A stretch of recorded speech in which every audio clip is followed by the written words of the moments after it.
So thank you very much, everybody. Welcome to our first BSA Healthcare Facilities Planning Committee event of the year.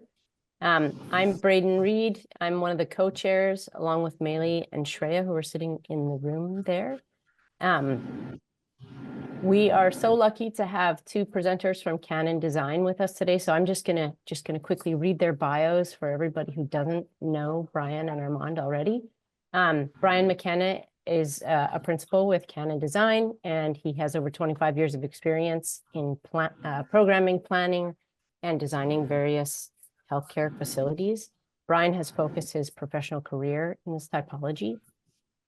From leading focus groups and workshops in the early programming stages to opening day, Brian uses his strong communication skills to build consensus and drive decision-making. His experience includes the delivery of small to large projects through traditional delivery methods, as well as design assist, target value delivery, and integrated project delivery. From freestanding facilities to major campus renovations and redevelopments, Brian's listen first style provides direction and assures project success. And joining Brian today is Armand Damari. I hope I said your name correctly, Armand. Who is also with Canon Design. Armand is a project architect on healthcare and education buildings. His favorite part of the job is learning and understanding what makes each project and client unique, even if it's within a typology that seems fairly straightforward or restrictive. He enjoys trying to demonstrate the unique personality in a project's design and explore solutions to complex issues that are informed by an interesting client goal or site constraint. So thank you both so much for offering to kick off our programming this year. We're so grateful to have you, and we're really excited to learn about this project. So I'll stop talking and turn it over to Brian and Armand. I think you should keep talking, Braden. I sounded really good there. So welcome. I can't see. I hope all of you can see me. I'm looking at someone because we have our screen and our slides here in front of us. And if it's all right, if we're just seated to run through it, because we need to click from here. Part of today is this is something that we've shared within our office as an office design share, and we've gone through this process. I'm not going to give you any of the canons, so I assume everybody on the call knows who we are and what we do and all that sort of thing. What we thought interesting about this is there was I'm not going to say totally unique, but a different style of beginning the project and getting to a fast design. And then Armin will talk a lot about the collaboration with the contractor and the field to make sure it moved. And this project, from when I start talking of meeting with the owner, like the first session to opening the doors, was from April 23 to July of 24. So just over a year or so of this whole process to get this going. So Butler Hospital, if you're not sure, it's part of the Care New England system, and founded a long time ago. It is a historic campus. It's one of those, I liken it a lot to the VA campuses you would see with that wonderful brick structures that have a lot of history. On the back side of their campus, the building we are in is the newer building that was done in the 80s, I believe. So it's still dated. But you can see here, they're part of the Brown University School of Medicine. They're listed in National Historic Register, as we said. It's a large campus spread out, and they primarily focus on behavioral health. They have below the unit we're going to talk about, there is a 24/7 behavioral health ED.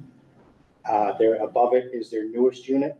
It was completed, and you'll see as we get forward, our floor as we're going through it. I alluded earlier about the importance and the speed of this project from the onset of talking with the client and understanding it. This was a very, they were under, I'm not going to say pressure, but a lot of push from the state.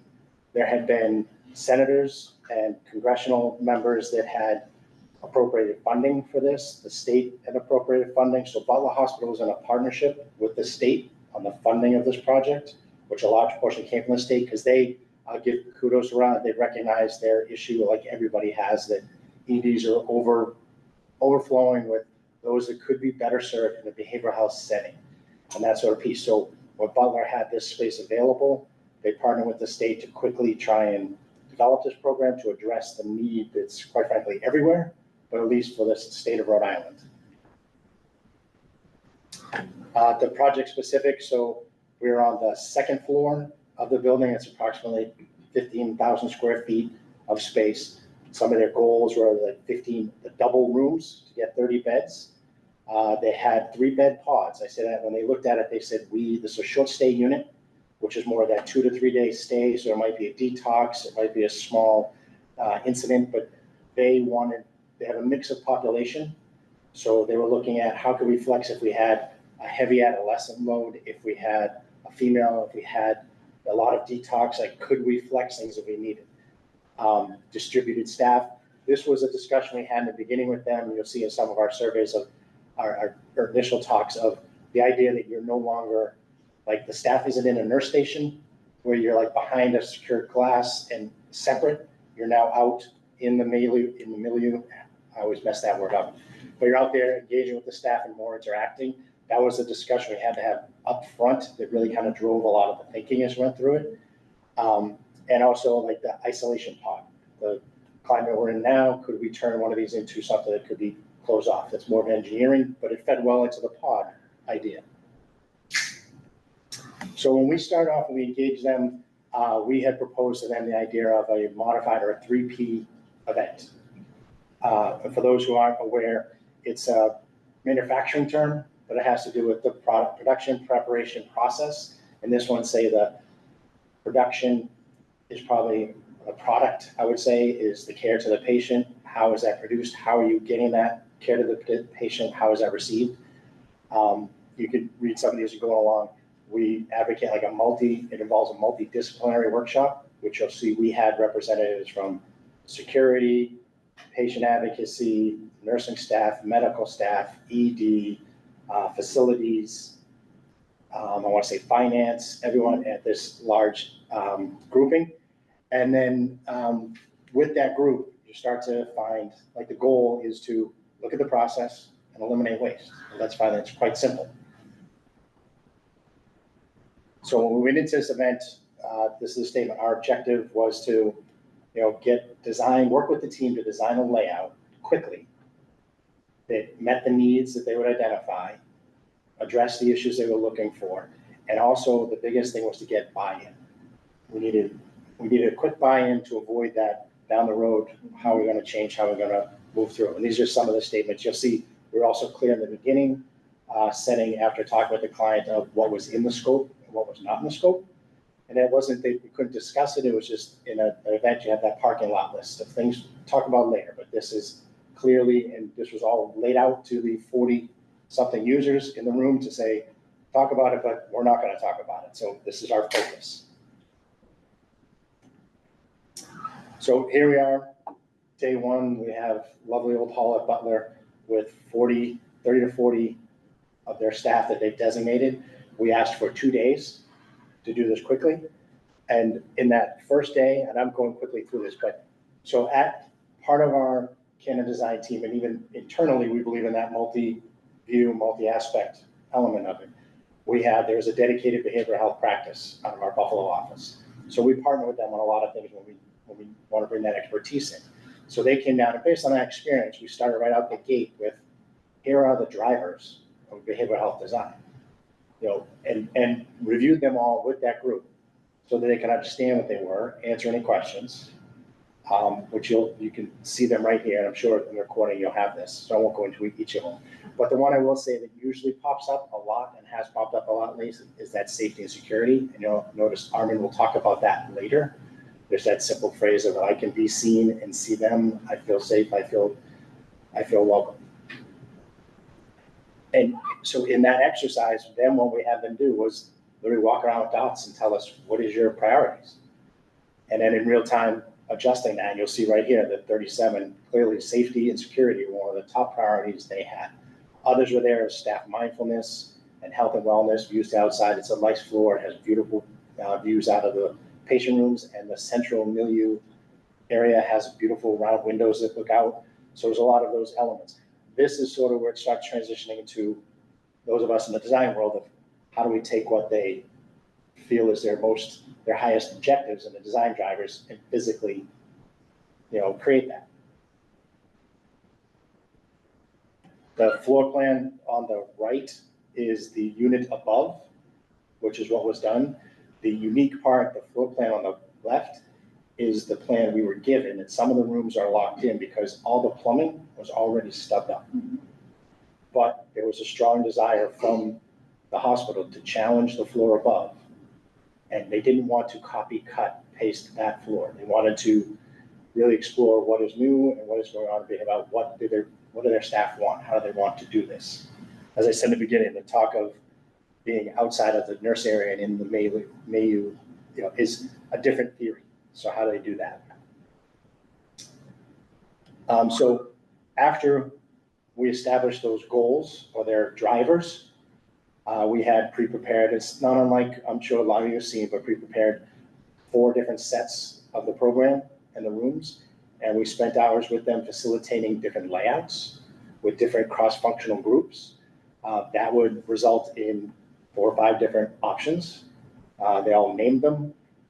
We sort of went through them, kind of, whittled them down. It was a very informative group. And I will honestly say the fellow, I want to say that one of the directors of construction for the Care New England system kept looking at me with sort of furrowed brows of like, what is going on? What are we doing? How's it going? And we kind of walked them through the step as we went through it. So here you see the solutions or the options that came up. Like I said, all these are put up and eventually graded as we go through with slight variations, but each group, they felt this brings ownership to what they were doing. They had to get up and present it and why they did what they did. And then people would, eventually we would vote and we would go through things. This is day 2, just some photos, but I guess it's out of order. But yeah, so then on day 2, we would start, I'll back up. During that evening, our team was at the hotel in Rhode Island, and we spent hours at night developing those plans, which was something that was real and functional of the 2 that they had wanted. So the next day when we showed up, there was a developed plan that incorporated the concepts they had with the overlay of your code, your travel distance, your good practices, your door swings, your clearance, those sort of things, just to further this along. So they had something better. And then the next day was more about, now we're going to talk about the flows of, and I said, flows of behavioral health. You'll see some things in red that are just slightly different from the 7 flows of medicine that we all sort of know and love. Walk through all these processes with them so they understood what they were. And then we divvied these up to different groups, these cross-functional groups.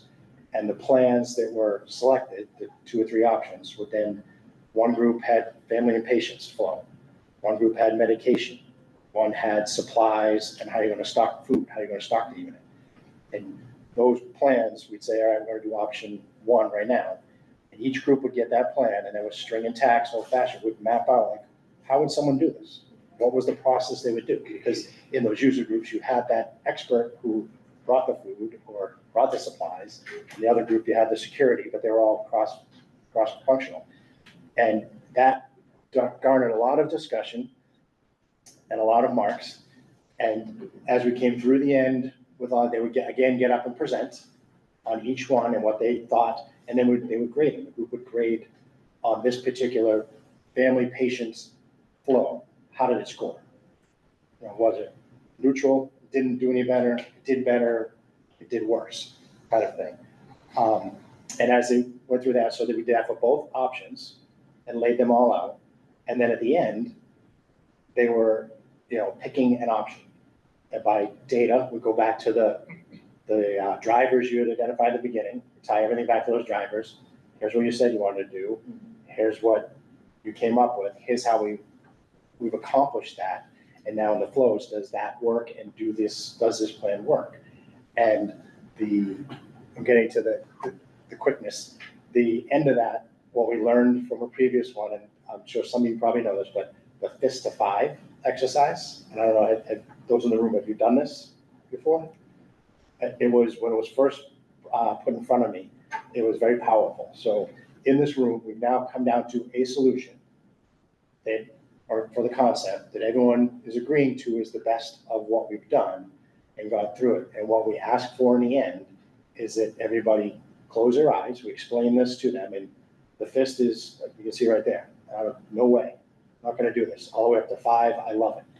But we ask them to close their eyes so they can't see their neighbor or others in the room to see how their superior might be voting or how their friend is voting or that, and then simply raise their hand with a 5, or 4, or 3, and we'll take time to go around and count.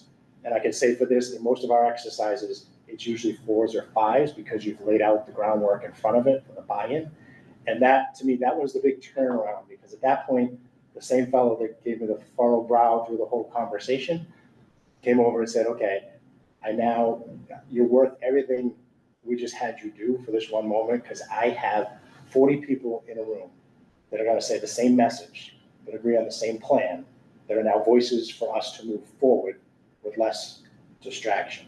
So that got everything going really quickly. And then I think I'm going to turn it over, I'm gonna turn over Armin now to take it sort of through the design development and then look at some of the key elements that came out of those discussions and how they translate into the plan. Yeah, sure. Yeah. I'll go back to initially the end result of the 3P event.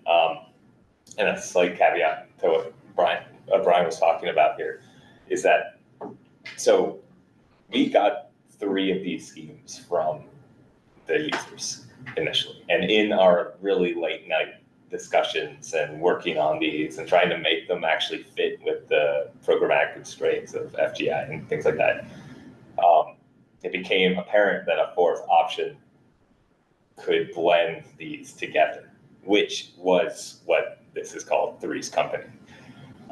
And in doing so, we still were able to create a plan that we, as I guess the architects, were comfortable with, but had so much information already from all of the things that they put together that it seemed like we could get in buy-in really easy by adding this 4th scheme. And that was validated with flying colors the next day. And it worked with the string diagrams and things like that. So it kind of, we were able to put our foot in the ring and also get feedback immediately on our scheme, our modifications to their schemes.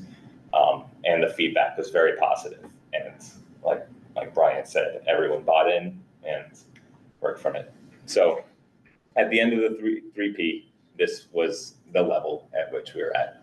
So I'll move to going back to the initial vision of the space, and that, especially after we were away from all like the 40 users to the much more core group,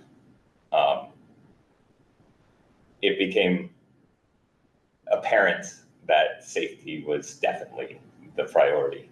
And it was from the 3P, but a lot of the other ones that got votes were determined that we could also achieve like staff mindfulness and the other ones by really focusing on the safety. And this also worked with our scheme. And again, we'll bring up, if patients can see me and I can see patients, both are safe. And we took this to heart very much in our design. Some things that we had talked about initially from the get-go. So this ended up being our final design, which we were pretty much able to employ right off the bat, because we had all the design like input from the clients, and we actually at this point had brought in the contractor into the situation. We were all there looking at the same plan. Everyone knew that all the users liked it. And so there was much less contention about potentially changing anything on the plan throughout the rest of the construction process, which made the speed of the project a lot more manageable. And so some of the design aspects to help with the safety, we had a lot of curves and angles in this scheme, which is, at least in my experience, relatively rare, especially in a hospital design, but though I think it is becoming more acceptable and standard practice almost, hopefully. And so this helps by allowing what we sort of called our staff peninsula, the ability to see as far as possible throughout the entire floor plan. And in some cases, even fairly deep into the room which, as I put from the second point, we sort of angled in both the entry to the patient rooms and the toilet rooms within the patient rooms. So you can see as much as possible from the corridor into each patient room.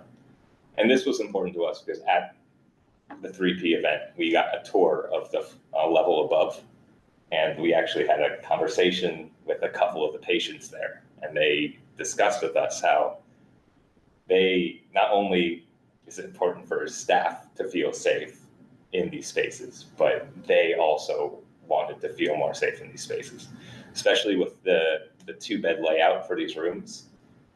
They're like, there's 15-minute checks every time, but things can happen in those 15 minutes. So having as much visibility as possible into these rooms, even between these 15 minutes, was very important for their state of mind as well. So we tried to incorporate that as much as possible. Also brought from before, trying to create different zones, what we called pods, so that the staff could sort of separate as needed and also have better focus on certain patients at a time, but creating them all equally as well. And so that it could be kind of interconnected if that was the desire. So you can see all of the activity dining spaces, the 3 of them here, all, especially these 2, have nice visual contact between the 2. And we try to keep this one as open as possible as well. Yeah, as said, staff spaces were also brought in. We were trying to help break down that barrier of the staff being sort of cloistered in the team work area. Like if one can see the other and both can see each other, it's better. So trying to bring the staff onto the unit operationally was also important. So providing those spaces that staff could be, that were still kind of a staff zone, but out on the floor, was important to us. Can I ask? Yeah. The console rooms, do they have a card reader or a lock on them? Because I'm seeing that as kind of a blind spot, and I didn't know.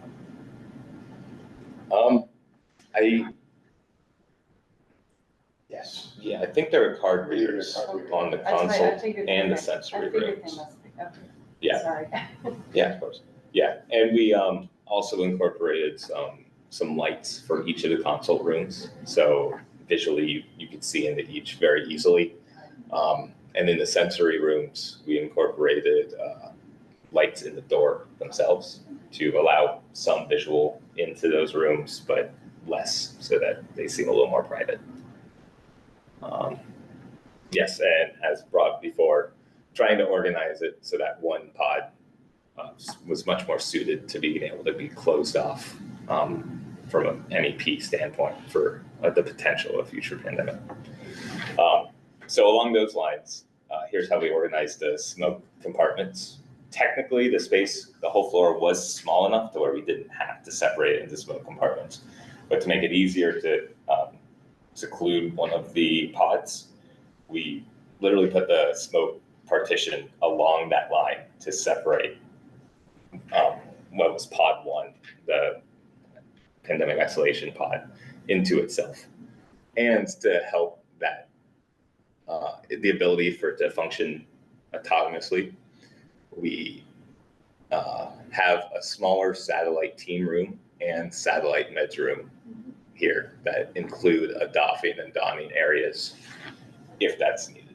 And this also helps greatly with the visibility of this activity dining room, since it's not as visually open to the core peninsula as the others. But it is also connected, which I'll get to later. And so here are 3 pods. Each have about 5 to 6 rooms. This one is a little bit smaller, but technically that was much more of a flexible of a pods anyway. But we also have a couple of single rooms here. So the numbers worked out well and was bought in that these would be our 3 patient pods. Each of them have an activity dining space, each have a consult room, a sensory room, The group therapy is a little bit far from the pandemic pod, but Quick question, can those online see the mouse that he's moving? Or his cursor? Or would you? Yes. The green? Yes. Okay, Yeah, we can see it. I can't see Okay. it, so I was like, oh. yeah, moving around. Actually be pointing things. Okay. And this is how the staff area interacts with these pods. So you can see we have that staff peninsula that also has the seclusion vestibule and the intake and exam rooms as part of that unit in a way. And then we have these 3 exterior locations where we have seating specifically for staff so that they can sit and view each of the activity dining spaces and be present on the floor. And here is how we sort of helped us decide how these walls should be framed by analyzing how views would be happening from not only the team rooms themselves, but also these open areas. And you can see that you can see down every corridor as far as it goes. And if not, you can see even into some of the patient rooms from this area. I would add on this floor, because it was existing, when this discussion of the plan came up, and towards the end, this was one area where everyone went up to the space to see it. And as we stood there, we're standing right where, right in that upper angle, we went down to the door and said, what do we need to? And we started putting, like they had equipment up there. So we started putting the beds, the carts, the maintenance cart, whatever, like in a line of like, what can you see? What can't you see? And everybody, and then it became, everyone said, okay, now where are we? Where's our next one? Well, it's here. Okay, I can see this, I can see that. So it was impromptu, but very valuable. And it definitely determined the angle of that center support space. Yes. Yeah, no, it was very helpful to have a already demoed space for this process. Because by the time, the contractor was just getting wrapped into it and had taped down our initial thoughts on the plan, and it was very helpful. And then looking at staff flow, again, pretty much all staff movement and supply movement can happen within the staff zone without having to go into the patient area. There was a bit of discussion about in the groups about, okay, well, it just passes through the patient area once, like that's not too bad. But when we were able to find a solution that like you can go just through the stair into the rest of the staff area, I think it really helped sell the concept to all the users. And also with the patient flow, patients are in a staff corridor right off the elevator, but once they go into the secure vestibule, they can kind of circumvent the staff areas and pretty much have the rest of the floor for themselves in a way, while also being able to interact with the exterior staff spaces very easily. But there were some more complex areas of how we could get something like this to work, especially in that pivotal spot of where we have our intersection of our staff zone and bringing people onto the patient floor. And this required quite a bit of coordination and discussion throughout the process, and kind of kept alternating and changing as discussions happened. But we were able to achieve a decent flow between all these spaces of having this pinwheel, the secure vestibule as the starting point to the unit, with intake / telehealth next to it, and then the seclusion vestibule on the other side. And we did so by having interlocking doors, so you can card in, and once you're there, you can't go onto the unit unless that door is now closed. But once that door is closed, you can go into the unit. We also needed to make sure you couldn't just go right into the intake. So you can see pretty much all those doors are the orange are card readers, and the green dot is an intercom to the staff area. And then the red doors are the ones that are interlocking. So we had discussions about people in the seclusion vestibule, if they could move into the secure vestibule, or if people in the intake could go into there, and whether those should be badged. And we decided that allowing staff the flexibility to go where they need to from inside the unit was prominent. And they just had to keep patients from the ability to elope. So that allowed us to have the intake to be a little more free-flowing from within the room, as well as at least within the seclusion vestibule itself, to allow the staff to have a lot more control in those spaces. But getting into those spaces in the first place is where we decided to more crack down on that security.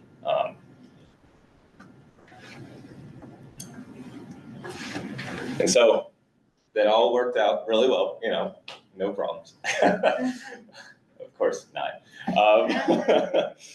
But with all this discussion and everyone being on board from the get-go, including the contractor, it was helpful throughout the construction process for our contractor, who's DPR, to have been involved and understand what our intentions were with each of the spaces, and also our intentions for the drivers of the space.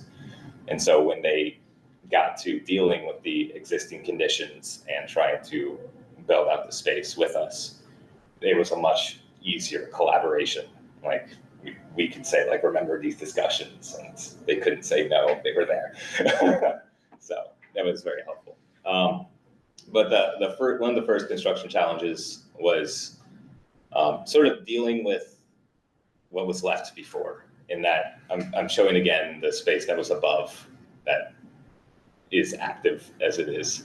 But the intent was for our floor to essentially be that in the future. And because of that, they had all these stub ups and piping running through our floor that served that unit, because they assumed it would be that in the future. But obviously our floor looked a bit more funky than this and had a lot of different things, and also couldn't be like this floor plan in certain instances because of new codes and standards.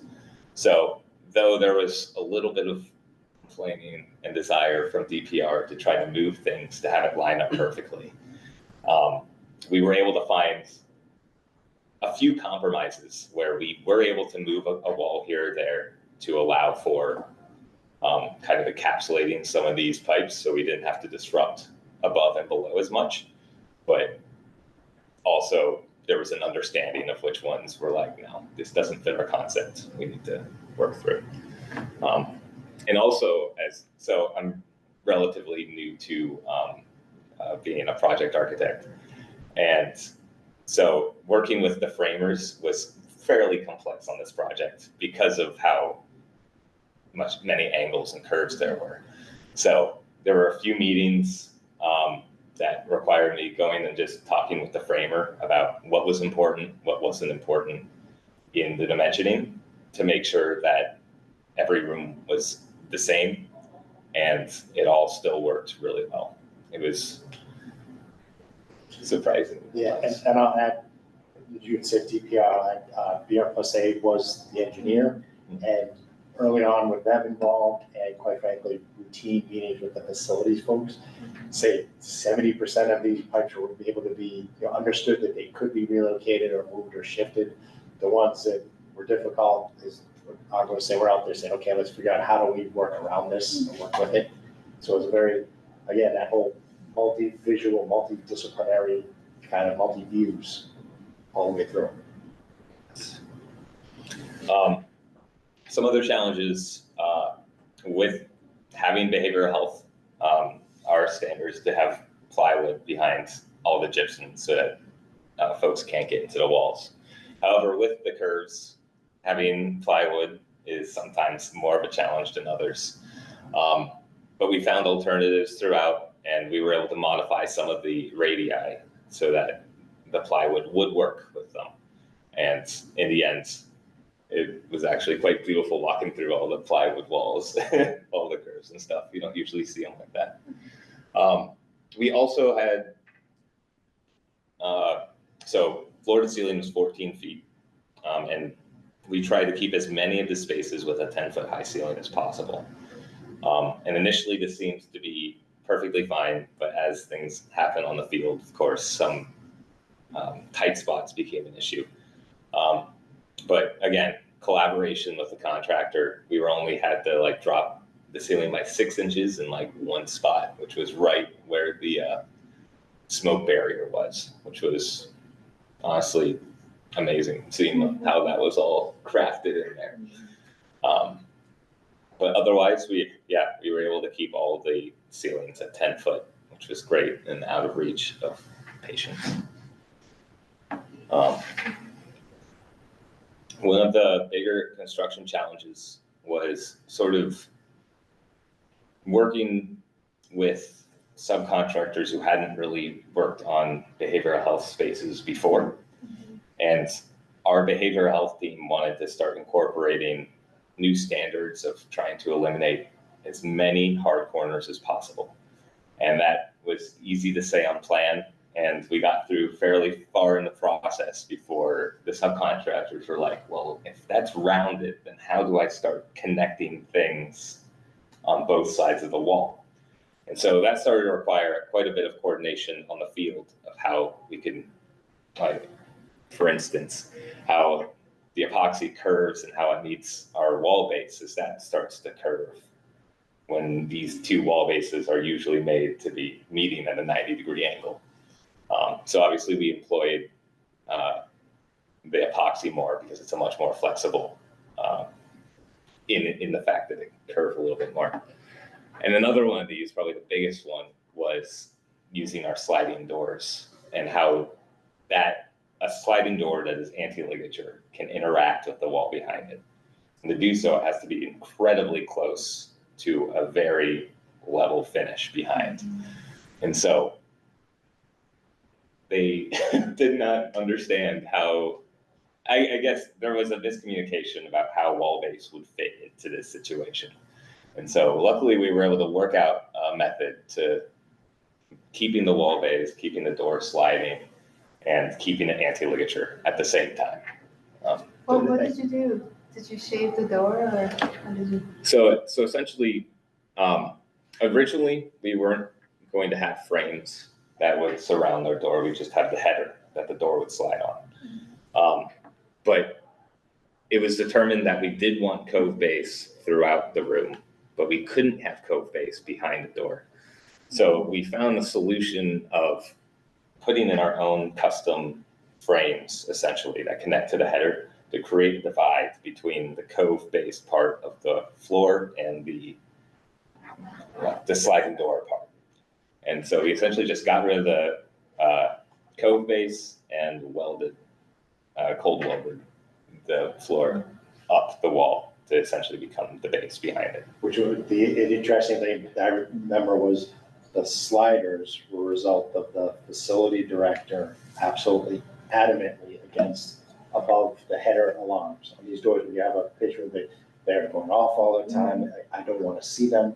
And we had been looking and employing some of this across the country, kind of trying to figure out these newer pieces. So the slider, would love it.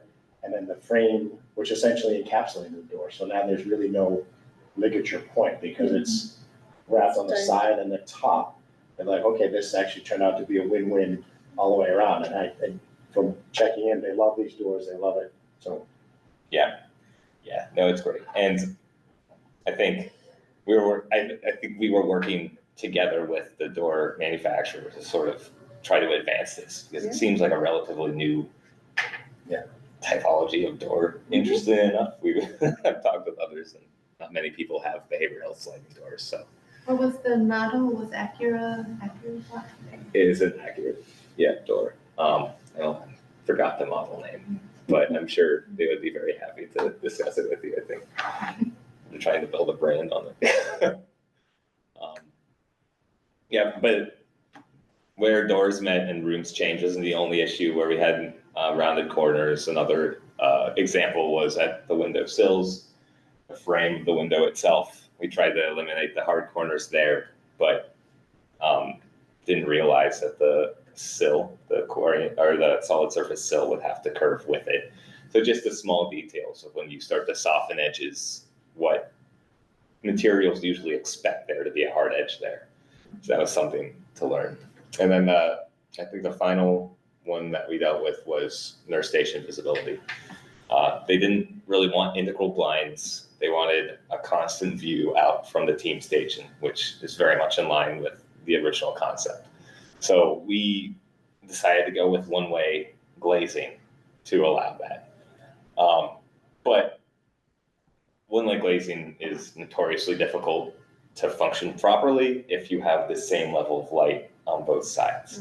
So we do have a dimmable switch within the team room, and so that they could lower that and be able to see out a little bit better. But as you can see, and so the middle photo shows when it's a little bit dimmer inside. You can still see out. You see a little bit of my reflection taking that photo, but you can see out of it. But the photo on the right shows when it's the exact same light level, if not a little brighter in the team room, and how you can still see out. I can see out because I know it's on the other side. But if you don't know it's on the other side, it becomes like, am I actually seeing out? Am I just seeing like a tinted piece of glass? So that's a challenge that we still like to develop in the future, I think, with this. But yeah, so here's the end result. Different views here at the intake room. One of the doors that we were discussing that goes to the secure vestibule that you can see in that. One of the group therapy rooms, trying to employ a lot warmer colors. So it's nice and calming in the group therapy area. Here's a photo of the finished patient room. Very subtle colors, accent walls in the patient rooms so that it's not offensive to anybody who has certain dispositions, certain colors, a lot more muted. And the patient toilet as well with a pop of color around the mirror. And the milieu spaces. So there's pod 1, which is the one that has the satellite team room and med room. You can see them off to the right in that photo. We also employed nice visual graphics at each of the kitchenettes or nourishment areas for each of the milieus, kind of helping differentiate them, add some visual interest to each. Nice calming nature themes to blend with the calming nature colors that we used in most of the areas. Pod 2, a little larger, but also having that large wall of graphic was nice, and which blends well to the nice views of the forests that surrounds Butler Hospital, which we were pretty proud about. And then sort of the main open pod of pod 3, incorporating those, the colors, the greens. Also, you can see within these photos, you can see there are some little benches that kind of rhythmically march down the corridors. The intent of those is to sort of be a space that a patient can go to be a little more secluded without having to go all the way to their patient room. They're nice and cozy. They have a smaller kind of roof over their heads in a way. And so we employed those to be sort of semi-private zone that the patients could use, but still have great visibility of what's happening around them. And staff also have good visibility of them themselves. Yeah, just these are good, especially the one on the left is a great, that's that angled wall, the visibility of like from the milieu, from the nurse station, from that area to center. Yeah. And being open to see everything. Exactly. And you can see the light from the window we put at the end of that corridor. If we had stood a little bit closer to the wall, you'd be able to see that window and thus all the way down the corridor. Yes, and you can see we have a spot for a movable wall, which separates the pods if they do want access control and need to separate the 2 non-pandemic pods from each other. They can have a movable wall that has a pass-through in case of like egress, but that they can control with a key to separate both. Do you have a picture of the doors? Of the The door. the movable wall? Or? No, the door. the sliding door? Mhm. Oh, give a picture of the sliding door. You mean like the patient room or? That's right there on the corner, yeah. Yeah, so you can see the door, it's the same model, Mhm. just a smaller panel for the ones in the toilet rooms.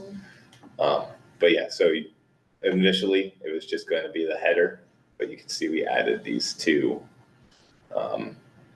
pieces to frame it to make all the base transitions and flooring transitions easier throughout the project. Yeah, and you can get a better view of it here, but you can't see the opening.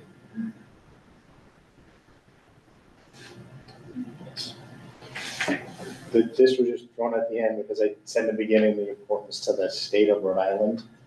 And that FASCA, like I said, April 23 to July 24, just over a year for all that to go through. And the congressional delegation and the governor and the mayor and the president of the hospital were very happy on the ribbon cutting. And to this day, I think within 3 or 4 days of it, the ribbon cutting, they were already having patients up there and running, and it's been fully running for, I guess, full is what you would say for a while. I think, I can't see who's online or anything, but are there any like questions or anything about anything we've discussed? But you only had those 2 days with the users. Yes, That's it. Yeah, yes. yeah, and like during, right? 2 days with 30, 40 users. yeah, And then it pulled to a smaller, like the director of the department, Mhm. the facilities, the construction manager, like a smaller group that they knew what they needed. Like, we needed to keep the intent of that plan, but they could make those decisions to kind of move things yeah, along. and they could reach out individually. Like if we had a question that they couldn't answer, they could reach out to the users. But honestly, I like it helped inform some of like what was in each room, some of the specifics of where they wanted things, but overall, it never. We've tried to, and it's always, I've done this a few times, and I always try to get, I think, years ago when I first did it, it was the first, like, when lean way back in BI, and we did a cost study with BI of the amount of people to put that staff in one place for like 3 days to focus on this versus the periodic they would go over. And it was, obviously, I think it was more expensive to put them in for the 2 days. But when they realized that cuts out all that repeat checking, it was kind of a balance. And that's what we found to be the good thing in this is everybody left with agreeing this is where we're gonna go in a short period of time. And the plan really hasn't changed. I said we've done this a couple times and it seems to work out. Do you send any material, like preparing the group for what they're gonna see, or We will, questions in these ahead? instances, when we start right in the morning, there's an education part at the beginning of this is what we're going to do. This is kind of that 3P. I give a short version of it, but it goes a little more into the 3P, what each day is going to do, what we're asking them to do for this first day, break it down so they know exactly what it is. And by experience, they listen, they go through, they do their exercise when they're engaged and they're doing their exercises, like hitting on what their preference is, what their high priority is, low priority options. And when they're playing with the blocks, quite frankly, they're really engaged in that. That's when it really seems to kick into high gear. And it's a very fun atmosphere to be in. I'm losing my voice. It was, it allowed us not to have the changes in the future of the project, but it also was a good method of getting everyone's voice at the time when it needed to, because obviously when we started, there were louder people than others who were much more sure of their opinion on what they wanted it to be. But as we started doing the programming pieces, everyone was touching the blocks and the discussions were happening, and it seemed like there were only it seemed like everybody was involved and actively trying to help the process, which was great. Look at this photo here, and the woman in the beige coat is the president of the hospital presidency. And as I'm looking at that, Mary, what I'm realizing, the other benefit to this was at the end of our day, we'd send the users home she could come by and we would give her a breakdown of this is what went on, this is what they came, walk through everything we did and where they went. So in a short, her time, which is very valuable, was 2 days. She would come by for an hour at the end on her way home, and we would explain everything that was going on and what achieved. And then the next day, come back and what we're gonna do the next day. Like, we just give her a briefing, which a lot of times you don't often get that because you go through so many user groups and then you'll get a check-in monthly or something with the leadership group to kind of say that. So it was real-time feedback right there. She could see what the work was being done, which proved pretty valuable, I think, to her. Yeah. Yeah, and it was much easier to remember why you made decisions when it was literally that day and the next day. Instead of having to go back through meeting notes and like switch up personnel and stuff like that, we were able to lock things in. I do love Can you this see process, anybody online? but I feel like there's projects that it doesn't always work, or like a, Yeah, you have to Yeah. test it on like a large scale. yeah, like if you had like a big Multi-department. hospital with all these departments, you're I- like. I- True. It's gonna be I about said- people. I said at night trying to think like, could you do it by department? Yeah. You do department in these small It's a lot events. of effort for. Yeah, I also have a question about the workshop. I mean, 2 days is like so short and marvelous. Like you can sort so many problems, and like I saw you were like doing plans, like brick moving around plans. That is very efficient and accurate for like us reading the plan. But for the users, how can you get them into the space while they're like moving those bricks around? well, so what happens, and again, this is abbreviated, is we'll go through first like a program. And consultant will come with a, like, here's what FGI or what a program would be, and we'll go through that and kind of make sure we're in the right spot. And then we'll have them do an adjacency diagram with that program and say like, and it's each individual of what, each table will say, these need to be here, these need to be next to each other. She kind of give them a framework, so when they get their blocks, they understand, they're like, patient rooms need to be on the outside of the windows. Okay, we got that. The, secure holding, exclusion room wants to be there, the secure vestibule needs to be at the entry. So you start to formulate in their head those kind of elements of where things are. And a lot of these plans, it's on this table to see, but we will also like add notes to say main entry, windows, just elements around the space so they know what's there. Mhm. But they generally, and it's less of putting the things in the right place as their concepts and how they want to view it. Mhm. Do you know what I mean? Like, you'll see options where they put all the blocks together and Yeah. it's like a 3-foot corridor. Your instinct is like, well, you can't do that, but I don't need to say that. I just need to know why they're thinking, what do these things need to be? Yeah. I've done it in the past where there's no walls. You just literally put things together of what you need to be together and how they need to relate to each other. Mhm. And then we would go back and apply the physical outline to that and kind of work it in. So it's just to get them thinking of what's important to them, what needs to relate to each other, less about the architecture. I see. Exactly. But an Uber activity, I know you guys like work in the hotel room that night, Yeah. is in Revit, is to like export 3D views or make a image or movie of how that you would view each of the options from different points would be another. But it's like, That would take us even later. Yeah, we were already pretty late. But yeah, no, like I said before, yeah, and kind of reinforcing what Brian said, the eventual plan we used was our plan Mhm. that we made that night. But we were able to make it that night because we saw like, every single one of these is doing this. Like all of this is obviously important to how everybody's thinking. And by just essentially pooling all the information, we will be able to make something that we threw into the ring. Like we weren't like, this is what your plan is. You can choose, like we're accepting your plans as well as options.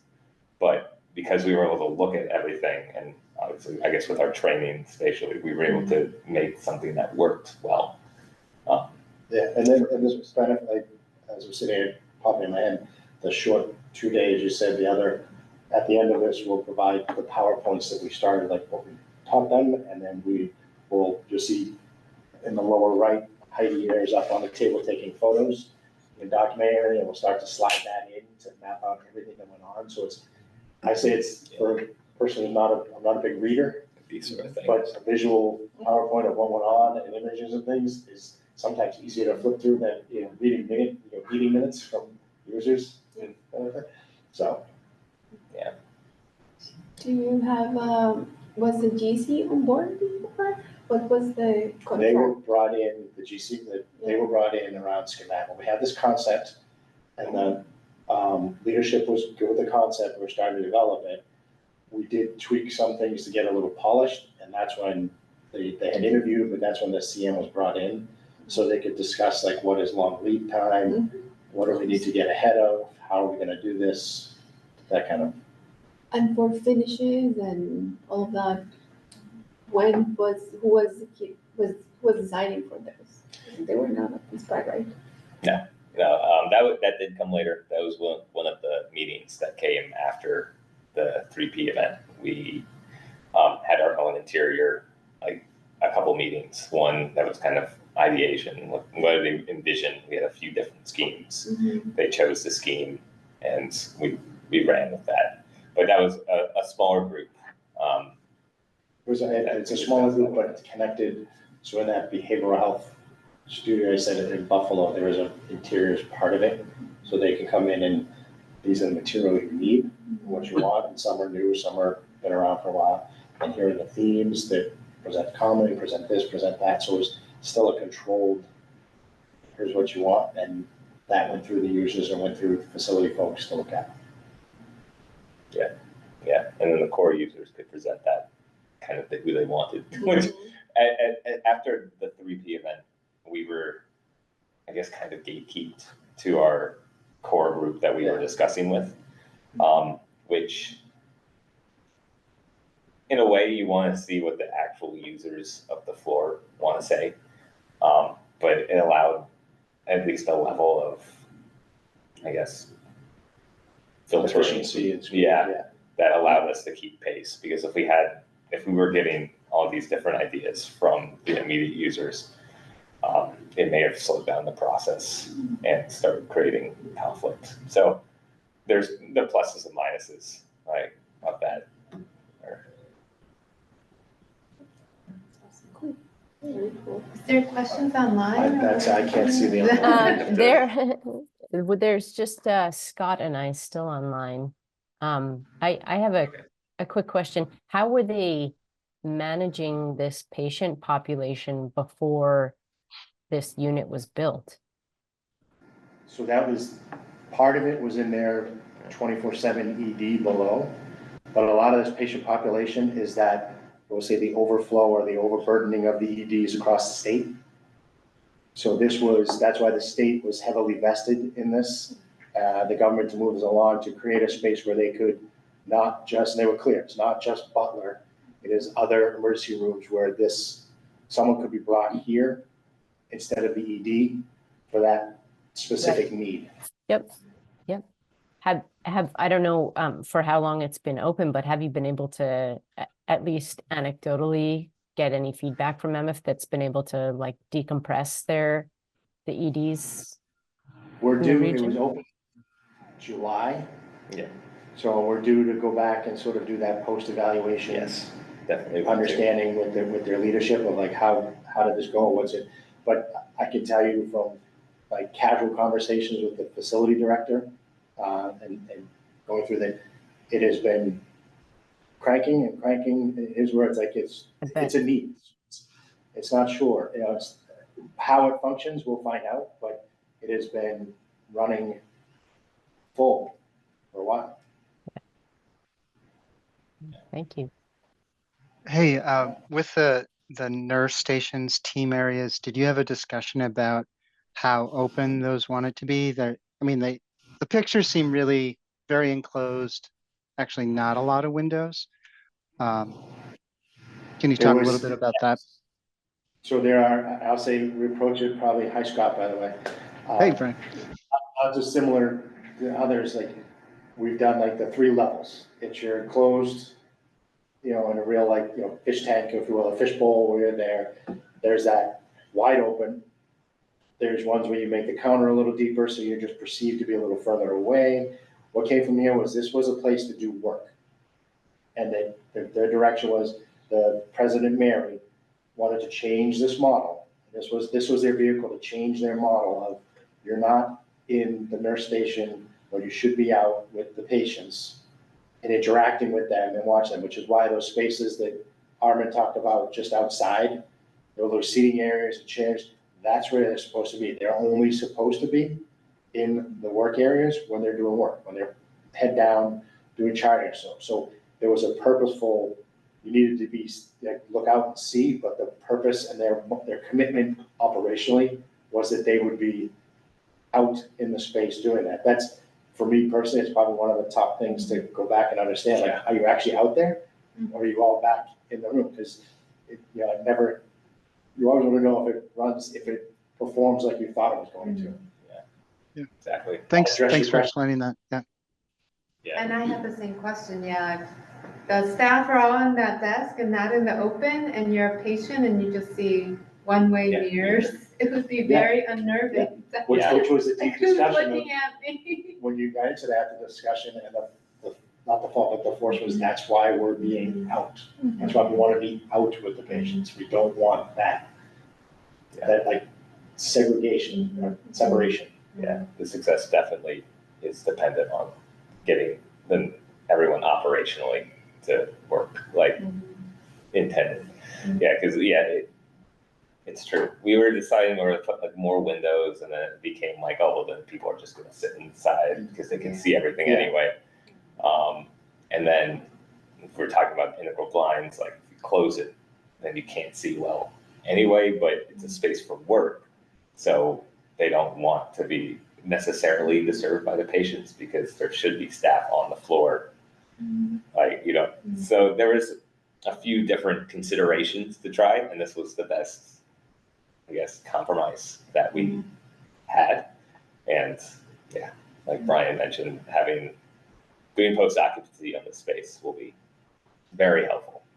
Just like a nurse work area instead of Yeah, a nurse exactly. station, like nurse work area. Yeah. Yes. So observation is through when there's no staff. There's always staff outside.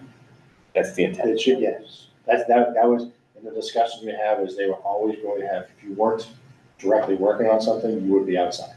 You'd be in the milieu. Did I say that? Really. Who came up with that term? I don't know, but it's haunted me for years. Like, it's gotta be I at least Googled it. 5 years I have the hardest What time it saying meant. milieu. Yeah. It's like a place where something occurs, and I'm like, Yes. Beautifully vague. But yeah, so and in other projects like this, that's one of the biggest discussions we'll have, is that how your staff and how you're gonna utilize it. Because there's a lot of evidence-based design that if they're in the space with the patient, it's better. Like, the patient's more receptive, it feels better connected, they feel less of us and them. Right. But you still have older units that have been around forever, that are designed with the us and them. Yeah. Here's my wall, come up to the window or come up to the door, kind of thing like that. So it's a shift. And we're seeing, and I'm sure others, there's not a lot, but we're seeing a lot in the advancement or more education in the de-escalation skills of these staff, which helps when they're on the floor. That de-escalation is a big element to this. I guess as a patient, you feel you're less observed when you don't see an observation window. Like, oh, this is just a workroom or whatever. You are not thinking, oh, they're there working with them. They're looking at. Yeah. Yeah, it's kind of and it's a balance act. You got to kind of, which way is it going? But it's right, they never know Never because it is know, a mirror. that's And so it could create some stress for some. And like stress on both sides, like, oh, they could always be watching me, or they could never be watching me. I have no Right. clue what they're doing on the other side. So having patients or having staff on the floor is incredibly important. So we'll see if. I did love the biophilia images of forests and stuff. I thought that was beautiful, like really just I calm. tell you, if you went to this campus, it's a gorgeous campus. Yeah, campus It's a very itself, beautiful campus. even like, we try to bring a little into the unit, but it's a nice place to be. It was like the last one on library. Yeah, I think everybody peeled off for dinner. It's getting pretty close. say thank you to them, but thank you for you all for being here. Yeah. Happy to Thank keep you. talking. Yeah, Thanks. thank you so much for the presentation. That was great.